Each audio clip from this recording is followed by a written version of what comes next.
When I opened the doors to my new Beverly Hills showroom, I expected silence and sunlight. Instead, I heard my sister's voice echo across the marble, "Dad promised this to me, it's my wedding gift." Mom smiled. It's only fair.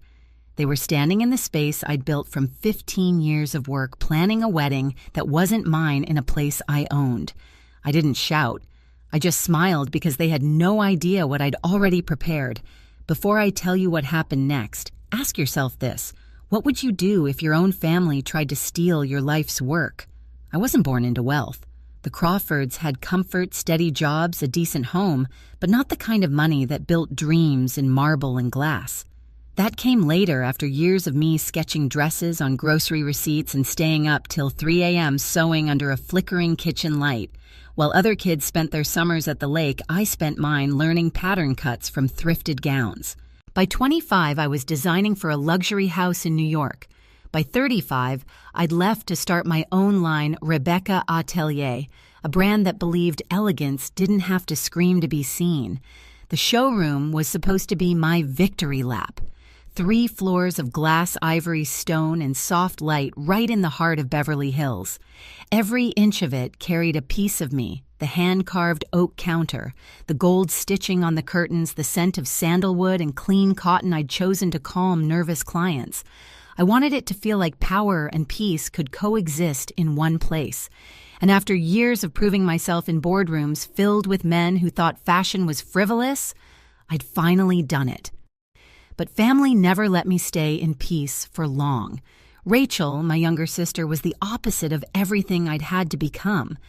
Free-spirited, impulsive, always finding herself through new jobs and failed side hustles. Our parents treated her like glass. They said she just needed time, support, encouragement. Support usually meant my money, my contacts, my name on the lease she couldn't afford. When I refused, I was selfish. When I agreed, I was cold about it. I'd stopped trying to win that game years ago. Still, a part of me wanted to believe time had changed us. When I sent out the invitations for my housewarming, I included them all. Rachel, Mom, Dad. It wasn't about forgiveness. It was about closure. Maybe if they saw what I'd built, they'd finally understand that I wasn't the problem child. I was just the one who stopped waiting for approval. 2 weeks before the opening, I took my best friend Sarah to see the nearly finished showroom. She'd been with me since design school, the voice of reason when I lost myself in deadlines. "It's beautiful," she said, running her hand across the silk drape near the window. "Feels like you finally built something no one can take from you." I laughed a little too quickly. "Let's hope they don't try." Sarah smiled. "They will, you just won't let them win this time." Later that evening, I got a text from Mom. "Your sister's engagement dinner is next week. Hope you'll come, it's her big moment," I replied. Of course. Simple, polite, restrained, the way I'd learned to keep peace. She followed with, "You should see her designs. She's getting inspired by you." I froze. Designs? Mom sent a picture, a sketch of a wedding dress, delicate lace, elegant silhouette. It was good, too good, and the signature at the bottom, R. Crawford Atelier. I tried to convince myself it meant nothing. Maybe she was just playing around naming her Pinterest board. But deep down, something cold settled in my stomach. Rachel had always admired what I did. She'd also always believed admiration gave her access. That weekend, I stopped by our parents' house for Sunday lunch, hoping to clear the air before my event. The same house I'd grown up in, still smelling faintly of lemon polish and old carpet. Rachel was there laughing, showing Dad her phone. When she noticed me, her grin flickered but didn't fade. "Hey, superstar," she said, waving. "Guess what I might launch my own mini collection?" I smiled tightly. "That's ambitious." "Yeah, it's called R. Crawford Atelier." "Cool, right? Like a family legacy thing." Dad chuckled. "We think it's sweet she's following your path." "Sweet?" I asked. "Or confusing?" Rachel's tone sharpened. "Don't be territorial, Beck. You don't own creativity." Mom jumped in, voice sugar soft but cutting. "Rebecca, please don't make this into a competition. She looks up to you." And just like that, the familiar script replayed the one where I was too rigid, too proud, too something. When I left that afternoon, I sat in my car for 10 minutes staring at my reflection in the rearview mirror. The woman looking back at me wore calm like armor, but I could feel the storm building behind her eyes. I whispered to myself, boundaries aren't cruelty, they're survival. Then I started the engine. Over the next week, the tension thickened. Rachel posted sneak peeks of her upcoming bridal collection on Instagram, my designs recolored, renamed stolen. I messaged her privately, take them down. She replied with a heart emoji. Mom texted again, don't be harsh, it's just online buzz. And Dad called laughing, let her dream, Beck. You can afford to share a little spotlight. Share. That word stung more than insult, because what they saw as sharing was erasing. 2 days before the housewarming, I stayed late at the showroom finalizing lighting tests. The city outside was wrapped in gold dusk. My reflection shimmered in the glass walls like a ghost haunting her own success. For a moment, I imagined the laughter of guests, the soft music, the clinking of glasses, the night I'd finally celebrate without apology. I didn't know that by morning, that dream would belong to someone else. The first warning came on a Tuesday morning. Sarah burst into my office holding her phone like it was evidence. You need to see this, she said. On the screen was an Instagram reel my showroom filmed from the mezzanine, the same staircase I'd chosen for the runway preview. Rachel's voice narrated over upbeat music. Big things coming soon. My own brand is finally taking shape. Can't wait to show you all where dreams become real. The caption read, R. Crawford Atelier, opening soon. For a few seconds, I couldn't breathe. I watched myself, or rather her, pretending to be me, walking across the same marble floor, the same mannequins, the same drapes. Sarah whispered, she filmed this here, didn't she? I nodded, my jaw tightening. Last weekend when I was in New York for the supplier meeting. My phone buzzed with new notifications. Aunt Patty commented, so proud of both my girls. Following in Big Sis's footsteps, another said, wow, Rebecca's brand expanding already, except it wasn't expansion. It was invasion. I texted Rachel immediately. Take that video down. You're using my showroom. A minute later, the reply popped up. Relax. It's just PR. You get exposure. I get a little attention. Win-win. I stared at the message until my vision blurred. That night, I called my parents. Dad answered his tone cheerful, like nothing was wrong. Hey, champ, Rachel told us about her project. Isn't it exciting, Dad? She's using my studio. My designs. Oh, come on, Beck. It's all family. No need to get territorial. Mom cut in. You should be proud. You've inspired her. Proud, I repeated. She's impersonating me online. Don't exaggerate. Mom sighed. You're always so dramatic about business stuff. I hung up before I said something I couldn't take back. For days, I tried to drown it out to focus on fittings on the final details before the housewarming. But the whispers kept finding me. A client emailed, "Are you launching a bridal line?" A supplier asked. Should we redirect shipments to Rachel's address? Every message tightened the noose.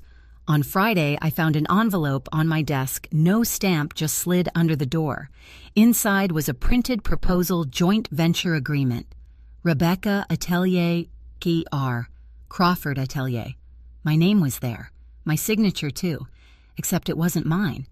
I sank into the chair, the air gone from my lungs. I ran my finger along the forged signature, perfect strokes, practiced loops. Someone had taken their time. Sarah whispered, she didn't just want attention. She's setting up something bigger. And I knew she was right. That evening, I drove to my parents' house. The sky was bruised purple, the kind of dusk that makes every streetlight feel colder. Rachel was there, curled on the couch, scrolling her phone. My parents sat nearby, pretending to watch TV. When I walked in, Rachel looked up, her smile tight. You've been ignoring me. I've been busy, I said flatly. Busy undoing your mess. She rolled her eyes. Don't be so dramatic. The paperwork was just a mock-up for investors, with my forged signature.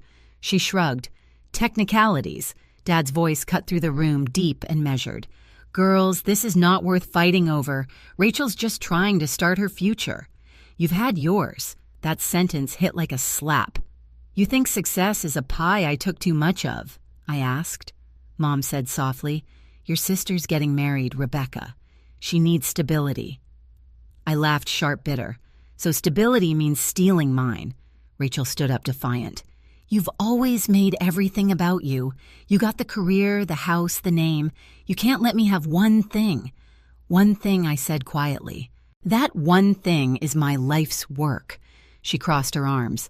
Then maybe you shouldn't have built it, where everyone could see it. The silence that followed was unbearable. I left before the tears could show. Outside, the night air hit my face cold and metallic. I could hear my mother's muffled voice through the door. She'll calm down. But they didn't understand. This wasn't rage. This was clarity. I finally saw them as they were a family that only loved me when I was useful. The next morning, I found Sarah waiting at the showroom. She'd already changed the locks. "You need boundaries, not apologies," she said simply. I nodded, still shaken. "Boundaries I can enforce." She smiled faintly. "Then start there." I walked through the showroom, running my hand along the marble counter. Everything smelled of lavender polish and fabric glue, my scent, my mark. Rachel wanted to claim this as her wedding gift, her stepping stone, but I had something stronger than sentiment. I had proof, and I was done staying quiet. The day before the housewarming, I drove to the showroom early. The air outside was sharp, the kind that makes every sound echo harder. From the parking lot, I could already hear voices inside, laughter, clinking glass, the soft hum of music. For a moment, I thought Sarah had arrived early with the event team. But when I opened the doors, the scent of fresh roses and champagne hit me first, followed by a voice that made my stomach drop. Rachel's. "White orchids across the main hall," she said, pointing toward the railing. "And the runway lights should be dimmer. We want something soft, romantic." I froze in the doorway. My own sister stood in the middle of my showroom wearing a pastel blazer, clipboard in hand, her wedding planner beside her, taking notes like this was her venue. My parents stood near the fitting room area, chatting with the caterer. "Rachel," I said quietly. She turned bright smile eyes sparkling. "Oh, you're early. What are you doing here?" She laughed softly like I'd asked the silliest question. "Final walkthrough. Mom and Dad told you, right?" My voice tightened. "Told me what? That this place?" She gestured around the chandeliers. "The ivory drapes, the marble floor still shining from yesterday's polish is my wedding gift." Dad cleared his throat. Mom added gently, "It's only fair, Rebecca. You're always traveling barely here. This space is perfect for her to start her life." For a long moment, I couldn't move. It was like the air had turned thick, too heavy to breathe. I looked at each of them, my family standing in the space I built, deciding its fate without me. "This isn't a gift," I said finally, voice calm but cold. "It's my property. Every bill, every permit, every inch of this place was built with my name on it." Rachel crossed her arms, tilting her head in that old pitying way she used to when we were kids. "You don't need it, Beck. You live alone. You already have everything. Why not let someone else have a chance for once?" "A chance," I repeated. "You mean my life's work?" Dad sighed, stepping closer. "Don't make this ugly. We're doing this for family. Rachel's wedding is a new beginning, and you're stable enough to start over. That's what family does, shares." I let out a small, humorless laugh. "Shares? That's what you call taking what doesn't belong to you," Rachel frowned, her voice rising. "You're being dramatic. You don't even understand how important this is to me. Connor and I cut her off. "Connor doesn't get to live in a showroom I designed with my blood and sweat." Her expression hardened. "You think you're better than everyone. Always have." Mom stepped forward, her voice sharp beneath the sweetness. "Rebecca, please stop this. You're ruining what should be a happy day." I stared at her, at the woman who'd once punished me for a dress Rachel lost. It was all the same story, just with higher stakes. Without another word, I walked to the side table, opened my laptop, and pulled up the ownership documents. My hands didn't shake. I turned the screen toward them. "See this? Every permit, every payment, every design registered under my name. No co-owner, no transfer." Dad's voice dropped low and stern. "You can't do this to your sister." I looked straight at him. "I'm not the one doing anything." The silence that followed was the kind that rearranges everything like the first crack in glass before it shatters. Rachel's voice broke through it, trembling but full of venom. "You're heartless. I just wanted to start something beautiful, and you turned it into a war." I didn't respond. Instead, I reached for my phone and dialed Alex, my lawyer. Hi, it's Rebecca. Send me all the property files and brand certificates. I want printed copies by tonight, and call the security team. Change every lock, every passcode. Effective immediately. Dad's face went red. You're crossing a line. I turned toward the door, my tone steady. The line was crossed when you decided I didn't deserve to keep what I built. No one moved. I stepped aside, gesturing toward the exit. You have 10 minutes to leave. After that, I'll consider it trespassing. Rachel's lips parted, stunned. Mom started to cry, whispering something about family, about forgiveness. But I didn't listen. I'd heard those words too many times before, always used to excuse what they took. They left slowly, one by one. Rachel glared at me as she passed tears streaking her mascara. Dad muttered something about losing sight of what matters. Mom turned back once more, eyes glossy, whispering, "You'll regret this." The door closed behind them with a soft click. For a few seconds, I stood perfectly still. Then I exhaled a shaky breath I didn't know I'd been holding. The room was silent again, my silent. I sat down on the staircase and stared out at the glass walls, the city beyond, glowing gold in the afternoon light. My chest felt hollow, but not empty, just quiet. The phone buzzed. Aunt Patty, then Uncle Mark, then a cousin I hadn't heard from in years. Each message the same chorus, family comes first. Don't be selfish. It's just a house. I set the phone face down. They didn't understand. It was never about the house. It was about being seen finally as someone who earned what she had.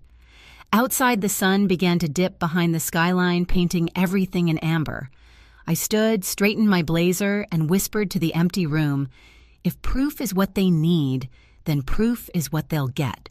That night, I didn't cry. I sat at the long glass table in my apartment, surrounded by documents, invoices, payment records, every tangible piece of proof that I'd built my brand and showroom from the ground up. The soft hum of the city outside my window felt distant, almost muted. Every click of the pen, every paper shuffled, was a reminder they had underestimated the wrong woman. I called Alex, my attorney. He picked up on the second ring, Rebecca. "They tried to take it," I said simply. "The showroom. My sister, my parents, they're calling it a wedding gift." He exhaled slowly. "You have the full documentation, every receipt, every signed contract, every transfer. Then we lock it down," he said. "I'll file immediate notice with the property board and register all current trademarks as pending legal protection. If they try to move anything, it'll flag." "Do it tonight," I said. After we hung up, I stayed there for a long time, staring at the pile of evidence in front of me. Each page carried years of work, proof of survival, not privilege. My hands didn't shake anymore. They were steady, cold, focused. The next morning, I met Sarah at the showroom. She'd already changed the locks, installed biometric entry, and set up motion alerts. She held up her phone. "Security feeds running on a cloud backup now. You'll get an alert if anyone steps inside." I nodded. "Perfect." Sarah studied my face. "You okay? I'm not angry anymore," I said. "Just done." She smirked, recognizing the tone. "Good. Anger burns fast. Precision burns clean." For the next 3 days, I worked like nothing had happened. I reviewed designs, approved press invitations, double-checked lighting tests. But underneath every calm email, every phone call, I was building an invisible wall. When Alex called with updates, he sounded impressed. "The paperwork trail is airtight. You've even got brand registration history, payment transfers, tax filings. They can't touch it without exposing themselves. Keep everything ready," I told him. "If this turns ugly, I want the truth in writing before anyone starts rewriting it." It didn't take long. By Thursday, I started getting strange inquiries. A supplier asked if he should redirect fabric shipments to our Crawford atelier. Another email came from a small investor thanking me for the opportunity to join the expansion project. Attached was a scanned contract complete with my digital signature. It wasn't mine. I forwarded everything to Alex. "She's doing it again." He replied within minutes. "We'll include this under fraud documentation. Keep collecting. Don't confront her directly." But staying silent wasn't easy. Every part of me wanted to march to my parents' house, slam the fake contracts on the table, and scream. Instead, I printed everything, filed it neatly, and placed it in a folder labeled "For Court." That night, Sarah came over with takeout and 2 glasses of wine. She was one of the few people who didn't flinch when I went quiet. You know, she said between bites, they think this is still about family drama. It's about ownership, I said. It's about control, she corrected gently. And you finally taking it back. The next morning, I drove to the showroom early. The sky was soft gray, the street still half asleep. I walked through each floor, checking lights and fixtures. It wasn't paranoia, it was instinct. I stopped at the mezzanine where I'd once imagined my grand opening speech. The space was so still I could hear my own breath bounce off the walls. For a moment I thought about what Mom said, it's only fair. Fair. As if fairness meant undoing everything I'd built so someone else could start fresh. No, this wasn't about fairness. It was about boundaries, and I'd spent too long living without them. I took one last walk through the studio, then pulled out my phone and called the security company. "This is Rebecca Crawford," I said. "Activate the 24-hour watch, record everything, and send a duplicate feed to my lawyer's office." By the time I left the showroom, no longer felt like a battlefield. It felt like a fortress. That evening, Alex texted restraining order paperwork ready. "One more incident and we file." I replied, "There will be one. Trust me." Then I placed my phone down, exhaled, and looked out the window at the city lights reflecting off the hills. The calm felt unnatural but powerful, like the air right before a storm breaks.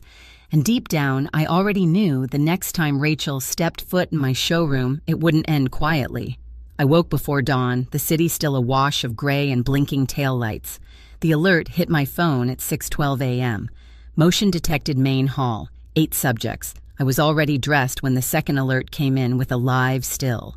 Rachel in a cream blazer, chin up, a clipboard pressed to her chest. Around her stood a man in a navy suit, a woman with a tablet, and a small cluster of well-dressed strangers. The caption she'd added to the private event invite flashed in the screenshot Sarah forwarded to me, "Private Fashion Investment Preview, R. Crawford Atelier." I didn't run. I drove with both hands on the wheel, steady, listening to the hum of the engine like a metronome, keeping me from shaking apart. The security feed rolled on my dash screen, Rachel pacing the marble like a host, the group trailing her filming, nodding. She gestured toward the skylight, the mezzanine, the gold-stitched curtains, as if pointing to rooms in a childhood home. "Design is legacy," she was saying, voice bright. "Our first expansion will feature 3 locations. Early investors receive premium placement on our launch list. I smiled at the glass, humorless and small, the kind of smile that warns a storm is about to arrive. I parked a block away, took the folder from the passenger seat, and walked the rest of the distance with my heels hitting the pavement in even clicks. By the time I reached the door, I could hear applause drifting from the mezzanine. I keyed in the lock, accepting my print. The room smelled of lilies and new fabric, that clean electric scent of possibility. 8 heads turned as the doors closed softly behind me. Rachel's face flickered. Then she recovered. "There she is," she said, spreading her arms like we were partners on a stage. "Everyone meet Rebecca, my sister, the inspiration behind our brand." "Not our brand," I said. The man in navy extended a hand, half hesitant. "We were told this is a pre-launch walkthrough. It is—" Rachel cut in too fast. "A family venture." Let her finish," the woman with the tablet said, eyes narrowing as she studied me. I stepped forward slowly, heels whispering over the marble, and rested the folder on the display table. The morning before my housewarming, I said voice. Even I found my sister standing in my showroom. "She told me Dad promised this to me. It's my wedding gift." Mom nodded and said, "It's only fair." I didn't shout then. I don't need to shout now. Rachel laughed brittle. She looked at me, searching for soft ground. "She's overwhelmed. We all are." I lifted the first sheet and set it down. Lease agreement, my name alone. Next brand. Registration dated notarized. Next design licenses, payments, invoices. Each page slid across the glass with a quiet, certain sound. "I smiled," I said, lifting my gaze to the group because you had no idea what I'd already prepared. The woman with the tablet exhaled almost a laugh. "Those are hard copies. And here are the digital mirrors," I said, tapping my phone. "Time-stamped, backed up, and currently synced to my attorney and the financial investigator on this case." The man in navy looked at Rachel. "You said this was your brand." "It is." Rachel snapped, a tremor betraying her. "We're sisters." "We family doesn't equal ownership," I said quietly. If someone forged my signature in any contract you received, consider this your warning to withdraw." A hush washed across the mezzanine. Even the AC felt like it lowered its voice. Rachel's smile hardened. "Rebecca, you can't do this in front of guests." "You did this in front of guests," I said. She took a step toward me, chin angling up like it used to when we were children, and she wanted the last piece of cake. "You have the career, you have the showroom, you have the name. Are you really going to deny me a chance at one day that feels like mine?" I looked at her. Not around her, not past her the way I always had to avoid the guilt in her eyes, but right at her. "You didn't ask for a day. You brought a crowd to a life you didn't build." "Don't be cruel," she said, voice breaking. Dad promised doesn't sign a lease," I said. She threw her hands up. "You're impossible." The woman with the tablet cleared her throat. "Ms. Crawford, Rebecca, are you filing legal action?" "I filed documentation the night your first emails hit my inbox," I said. "If you've wired funds, your banks will contact you. If you haven't, walk away knowing you just saved yourselves a headache." The man in navy checked his phone. His expression changed. He leaned toward the woman, whispering. A moment later, both of them stepped back from Rachel a hair's breadth, like the ground near her had grown too hot. My mother's voice rose from the stairs, floating into the hall. "Rebecca, this is embarrassing. Lower your voice. We can talk like adults." "I am talking like an adult," I said, turning toward the steps. My parents appeared side by side, both dressed in their church-best gilt pressed flat beneath polite expressions. An adult whose name is on every paper in this building. "Family should share," Dad said, jaw tight. "Family should respect," I answered. "Can we please avoid making a scene?" Mom's smile was the kind that never reached her eyes. "Investors don't like drama. Investors don't like fraud either," I said. On my phone, a banner flashed. Entry ping. Paul Ramsey. Seconds later, a knock sounded at the door below, and uniformed officers stepped inside with the financial investigator behind them, badge visible, hands calm and open. "Ms. Rebecca Crawford," he asked, eyes lifting to meet mine. "Yes." He looked at the group. "We received a report of potential brand impersonation and forged contracts sent to investors. We'd like to ask a few questions and secure any materials related to the alleged solicitation." Rachel laughed a wild, breathless sound. "This is ridiculous. We're family." The investigator's face didn't change. Fraud isn't less illegal because it's familiar. "Paul, this is a misunderstanding," my mom said. "We're discussing a wedding venue." In a registered commercial showroom, he noted, scanning the space where investment materials are being presented. The woman with the tablet lifted a folder from her bag and held it out to him. "We received these last night. Digital signature bank details timeline. If it's not legitimate, I'd like to file a formal statement." Rachel reached for the folder. I caught her wrist midair, a gentle hold, nothing more than a pause. "The way you still a curtain in a draft so it doesn't tear," don't I said quietly. She pulled back as if my touch had burned. Paul flipped through the documents, then looked at me. "Do you have originals to compare?" I tapped my folder. "Copies and mirrored files on a secured drive. You'll also find camera footage from the past 2 weeks capturing multiple entries without permission. The feed synced to your office." Sarah appeared at the top of the stairs like a shadow stepping into light phone already in hand. "And I'm the authorized secondary on the security system. I can transfer the footage now." Rachel's face went through 3 expressions in one breath: defiance, fear, calculation, before she steadied on appeal.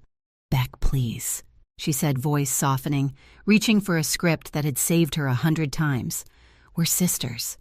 I felt the weight of the word, the pull of it, how it had bound me into silence for years. I remembered the vintage dress I'd been punished for losing when I was 15, the late-night transfers to help cover her rent, the way Mom would whisper, "Don't make her feel small." I remembered all the times I'd swallowed my own voice to keep the peace. "I know," I said. "I know exactly what we are." The man in navy checked his phone again and looked at Rachel, then at me. "I'll be withdrawing my interest," he said, voice crisp. The woman with the tablet nodded, already drafting an email. One by one, the others edged away, polite murmurs, averted eyes, the kind of quiet that only shows up when truth tilts the room. The lilies smelled sharper all of a sudden, like sweetness had curdled. Everyone, this is unnecessary, Dad said, voice rising. You're ruining your sister's future. She tried to start it with my name, I said. That's not a future, that's theft. Paul nodded to one of the officers who positioned himself at the base of the stairs. Ms. Rachel Crawford, I'll need you to come with us to answer some questions at the precinct. Rachel's mouth opened, then shut. She looked at Mom, then Dad, for a foothold that wasn't there. Mom reached for her hand. Dad didn't move. My sister's eyes met mine, glassy. You could have talked to me. I did, I said. You told me it was PR. She looked away. You'll regret this. Maybe I said, but not today. The officers guided her toward the door. As she passed, she stopped in front of the table where the papers lay and glanced down at the pages, the signatures, the dates. For the first time that morning, she looked small. Their faces turned pale. The door closed behind them with a firm, final sound. The group dispersed in twos and threes, whispering shoes clicking on marble. Paul stayed reviewing a few more details with Sarah and me, process chain of custody, who would contact whom next. It was all so calm, almost boring in its neatness. Mom lingered at the bottom of the stairs, hands folded, eyes shining with a fury she tried to disguise as concern. There were other ways, she said. You didn't have to humiliate us. I didn't humiliate you, I said. You did that the moment you walked into my place and treated it like a prize table. Dad finally spoke, voice tight as a knot. You always think you're better. No, I said. I think I'm finished apologizing for being competent. They left without hugging me, without touching anything. The lilies kept standing tall in their vases like they hadn't just witnessed a family fracture. Up on the mezzanine, I gathered the papers back into a neat stack. My hands remembered every line, every signature, like reading an old map of a place I'd built with my own feet. Sarah stepped beside me and bumped her shoulder lightly against mine. You okay? I'm steady, I said. And I was. Not calm exactly, not happy. Just steady, like a building that's already survived its first quake. Downstairs, a single light flickered as the system recalibrated after the door had opened and closed so many times. I watched the reflection of the city move along the glass, a slow ribbon of brightness that didn't ask permission to exist. Before we locked up, I walked to the center of the room and looked up at the skylight. It was the same view I'd shown 100 clients' skylight possibility. For years, I'd told women to claim the space they took up, to stop shrinking to make others comfortable. Today, I'd finally listened to my own advice. Let's send the full packet to Alex, I said. And then, let's get back to work. Sarah nodded. We still have a housewarming. Yes, I said, allowing myself the smallest smile. We do. 6 months later, the skylight over my showroom glowed with winter light. The housewarming never happened, but something better took its place. A relaunch. Cameras flashed, guests drifted through with glasses of champagne, and a new banner hung above the entrance. Rebecca Atelier Reclaimed. Reimagined. People thought the name was poetic. I knew it was literal. Rachel had taken a plea deal. Fraud, forgery, false representation, 3 years probation, community service restitution. My parents had been fined for signing false guarantor papers. The tabloids had chewed on the story for weeks. Sister steals fashion empire from her own bloodline. It was messy, humiliating, and for the first time in my life, I didn't feel the urge to fix it. Sometimes silence is the cleanest kind of closure. The day she was sentenced, a letter arrived. It was handwritten, folded twice, smudged at the edges. Beck, I don't expect you to forgive me. I just hope my daughter grows up knowing the woman who finally stopped the cycle. You didn't destroy the family. You saved what was left of it, Rachel. I kept the letter in my desk drawer beside the first design sketch I ever drew. Not to mourn, to remember. Mom called once after that. Dad didn't. I didn't block the number, but I didn't answer either. Some bridges don't need to burn. They just crumble quietly when you stop walking across them. Sarah and I stood by the mezzanine railing, watching the new collection glimmer under the spotlights. The crowd below looked up at the displays like they were something sacred. Feels different, Sarah said. Lighter. It should, I said. No ghosts left. She smiled. And no uninvited guests. We laughed soft, easy, the kind of laugh that doesn't hide pain anymore. As the evening faded, I stepped outside. The Beverly Hills air was crisp, carrying the faint hum of traffic and distant music. Through the glass behind me, my name glowed in gold across the wall. Rebecca. Not a family heirloom, not a shared dream, mine. I thought about that day months ago when my mother said, "You'll regret this." She was wrong. Regret is what happens when you stay silent. I chose something else, peace. I used to think loyalty meant forgiveness, that keeping the family together mattered more than keeping myself whole. But I learned something in that showroom silence doesn't heal betrayal, it feeds it. When I stood there surrounded by the people who once called my success selfish, I realized the truth: boundaries aren't walls. They're doors that only open for those who deserve to walk through. Now, every time I unlock that glass door, I remember peace isn't something you beg for. It's something you defend. So if you've ever had to protect what you built from strangers or from your own family, I want to hear your story. Tell me in the comments, would you have done the same? And don't forget to subscribe, because the next story, it might just remind you how strong you really are.